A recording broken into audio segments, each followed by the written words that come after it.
Let me ask you about sentencing reform. One of the cornerstones of your tenure as Attorney General has been reducing the sentences of nonviolent drug offenders. Do you see it as a civil rights issue? Yeah, I certainly do. If one looks at the impact that the policies that we put in place are well-intentioned, but the impact of those policies over time, you have seen taken from various communities across the country, young men especially who could have been the future of those communities and who certainly did wrong but didn't need to go to jail for as long as they did with these mandatory minimum sentences that we had.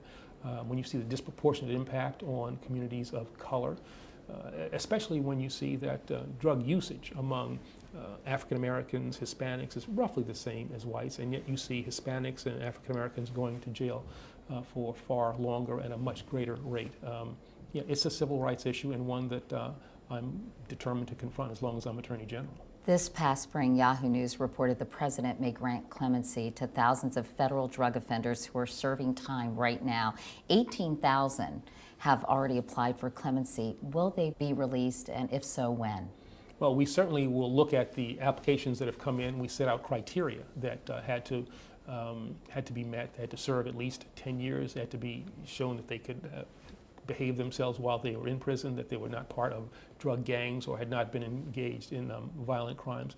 So those people who meet those criteria will in fact get the clemency that the president has said should be theirs. And when do you expect that to happen? Well, we've just started to receive the applications at this point. So we're going through them now in cooperation with members of the private bar, as well as an enhanced parole office that we have at the Justice Department. So my hope is that over the next months we'll start to see decisions being made. More than 18 states have decriminalized marijuana. 2 states, as you know, Colorado and Washington, have outright legalized it for recreational use. Yet at the federal level, marijuana is still classified in the same category as heroin.